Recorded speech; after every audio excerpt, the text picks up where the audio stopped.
people? How are you, good people? How are you? How are you? How are you? How are you today? Welcome back after a very long time. Welcome back after a very long time. I hope you are okay. I hope you are okay. Just allow me to share. Just allow me to share. Just allow me to share. Just allow me to share.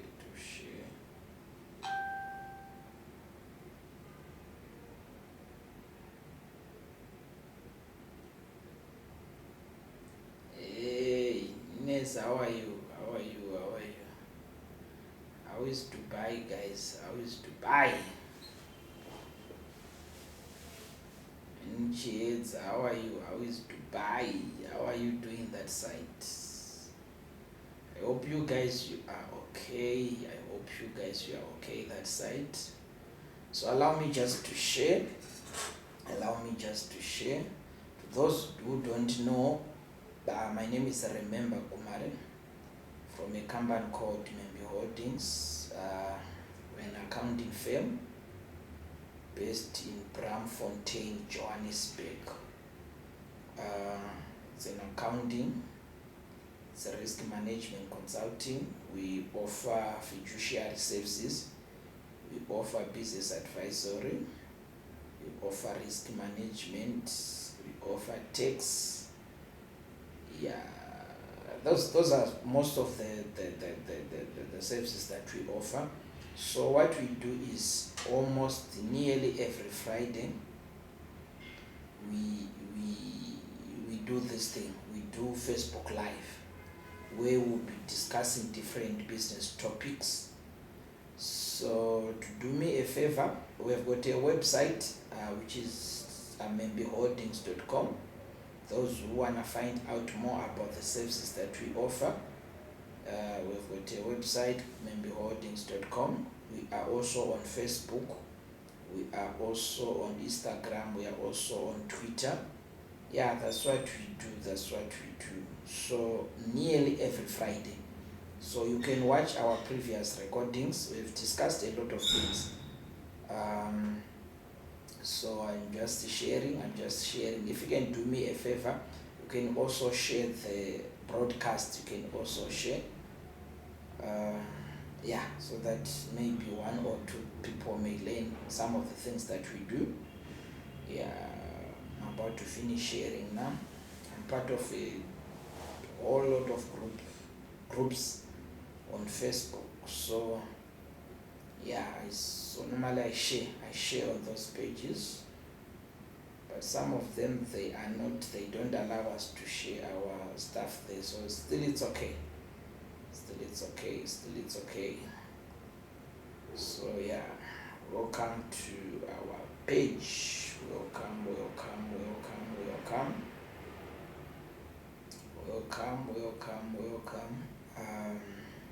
Today we are going to talk about target marketing. What is a target market, and why should you know your target market, and what is it after all? Because sometimes we'll be talking of something that people may not be aware what it is. So today, Mr. Orai, how are you? The big auditor, Mr. Brian, how are you? Mike Pets, how are you? Honorable Mike Gumare, how are you? Tsano, how are you, Tsano? How is Victoria? So thank you so much, people of God. So today we are going to talk about target marketing. What is a target market, and why is it important, and who needs a target market?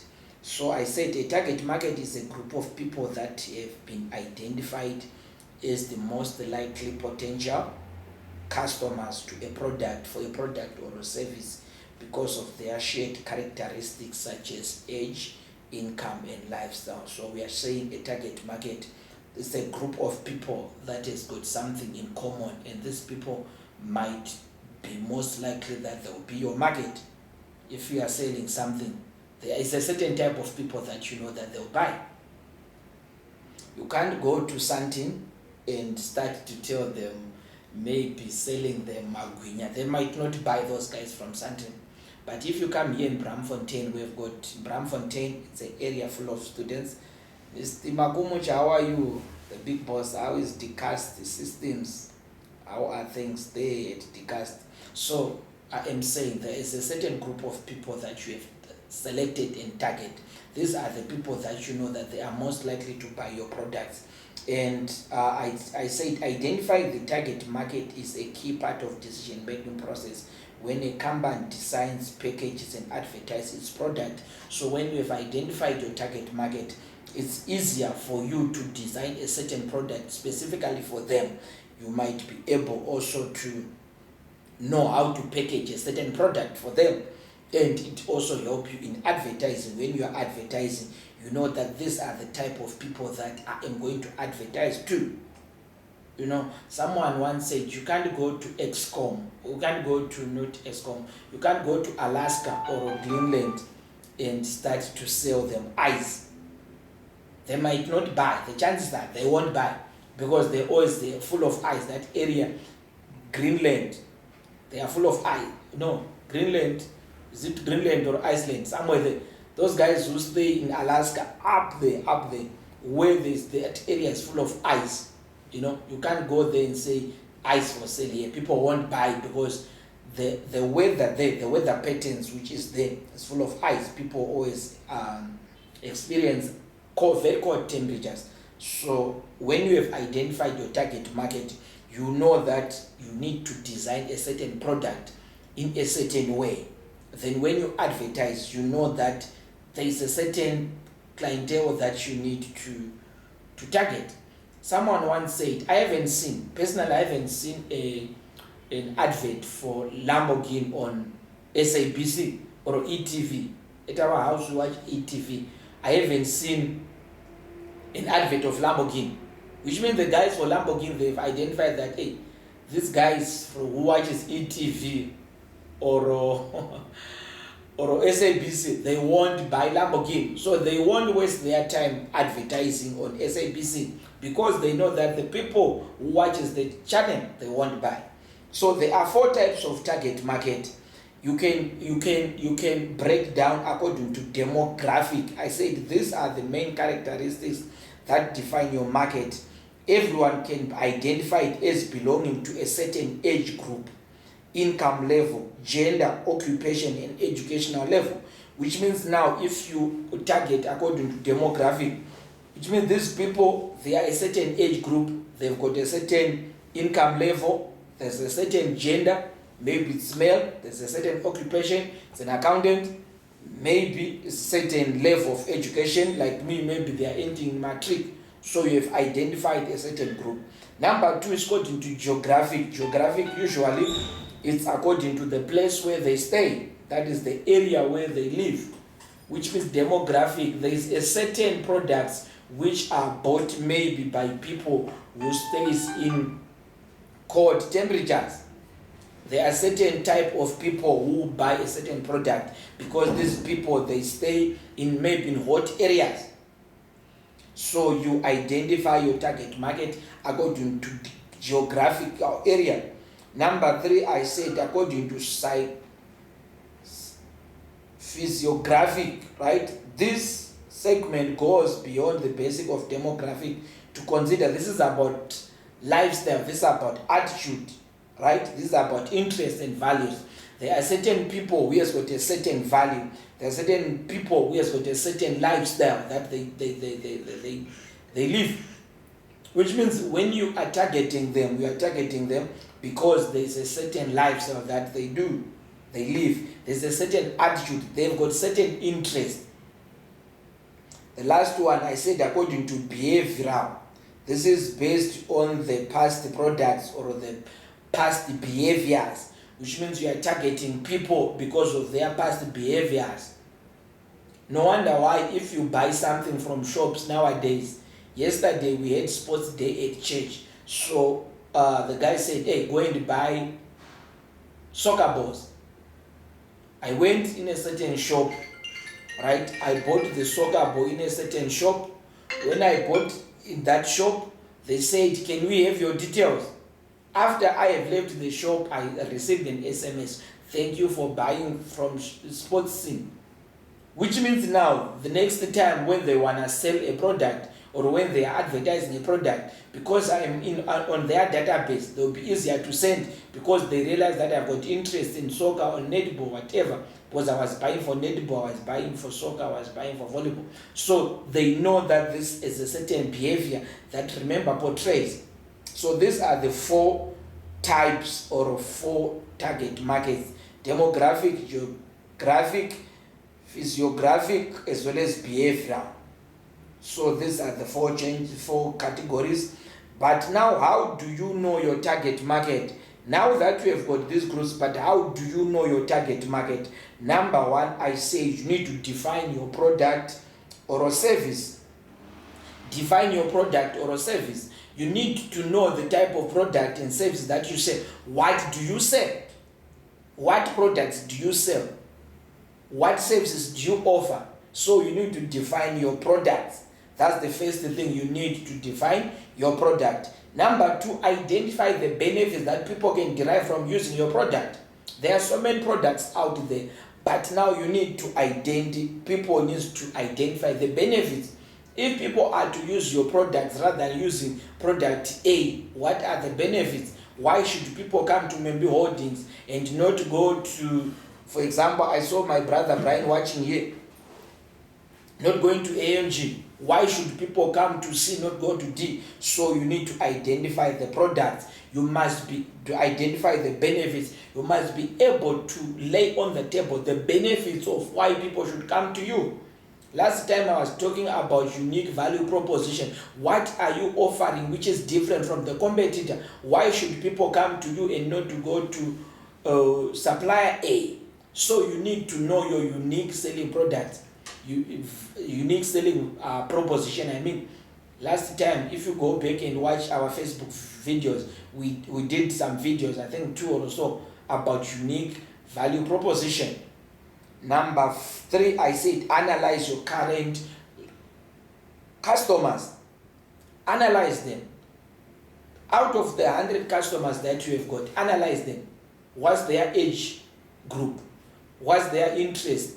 What's their income? What's their demographic?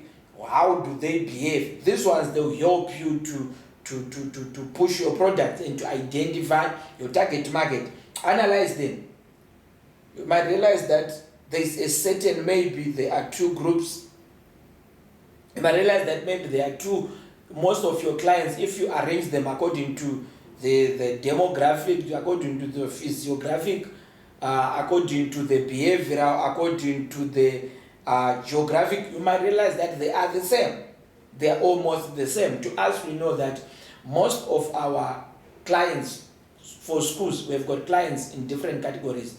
We have got schools. The ones that we know for schools, most of them, they are in Soweto. We know that that's where most of our schools are. So it means out of the certain type of schools that we offer services, most of them, they are based in Soweto. So which means it will help us when we are marketing and targeting. When we are marketing, it's easier for us to get a new school in Soweto than getting another school in Alberton. We've got few schools in Alberton. We've got few schools in Jamestown. But it's very difficult for us to go and market in Sandton and get the same response as we get in Soweto. Because in Soweto, we know the schools there. Even if we are to market and we mention some of the schools, it's easier for the principals, the SGB, to buy our idea because they know that they know the schools. So I am saying you need to analyze your current customers. That's number 3. Number 4, conduct market research. Use surveys, focus group, or online tools to gather information about your potential customers. Find out what they like and what they don't like, their buying habits, and how do they make their purchasing decisions. You need to conduct a market research. Sometimes it doesn't cost much to do a market research. Nowadays, we are in the era of social media. You know, sometimes I always do this. Sometimes I advertise not for people to buy a certain product, but just for what we call exposure. So you know that when we post something about soccer, there are certain people I know on my Facebook, even on WhatsApp. When I post something about soccer, I know there are some people who communicate. There are some people who write something they on the post about soccer because they are interested in soccer. If I go to politics, I know there's a certain group of people who are in politics. So when I go to business, I know there are certain people who respond to my post who are in business. So already with this, it's a small thing, but already it's a way you can be able to do your market research. You know that when we want to do business, I'd rather go to and speak to Mr. Madir rather than speaking to my Gumare or something like that. I'm giving as an example. So you can help you need to conduct your market research. Number 5, I said analyze your competition. You need to know your competition. I always say this. Everyone has got competition. Know your competitors. You need to know them. The problem, some of us, we are even scared to talk about our competitors. Know them, know their strength. Last time we were talking about competitor analysis. We've done a video about competitor analysis where we were saying you need to know the strength of your competitor. You need to know the weaknesses of your competitor. You need to know the opportunities that the competitor is using, and you need to know the threats that are coming because of your competitor. You need also to do your own SWOT analysis as an individual. Know your strength, know your weaknesses, know opportunities that are out there, know the strength that you have got and the threats that are facing you. You use the strength to overcome your weaknesses. You need the opportunities that are out there to eliminate the weaknesses or the threats. Right. So you need to analyze your competition. Number 6, create customer persona. Now that you have done your research, you need to create customer persona.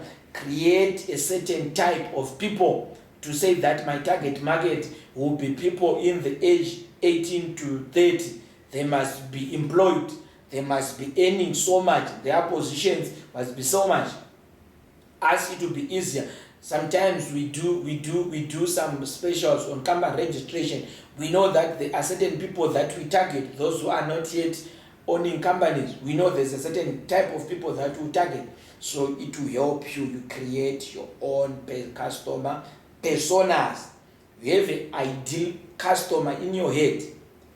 If you are to be asked or to go out and be told to explain the customer, do you have it in mind?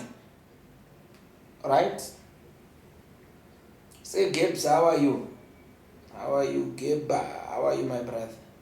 Then when you have created the customer persona, number 7, I said, test and refine. Test what you have done. And if it doesn't work well, adjust. That's the refining. You know these people who manufacture cars, what they do is they manufacture one prototype. They manufacture one type. They manufacture one kind. They test the car to what they want it to be. They adjust, they test. When it doesn't meet the specification that they want, what they will do is they will break it down and customize it to certain and redefine it until it becomes what they want.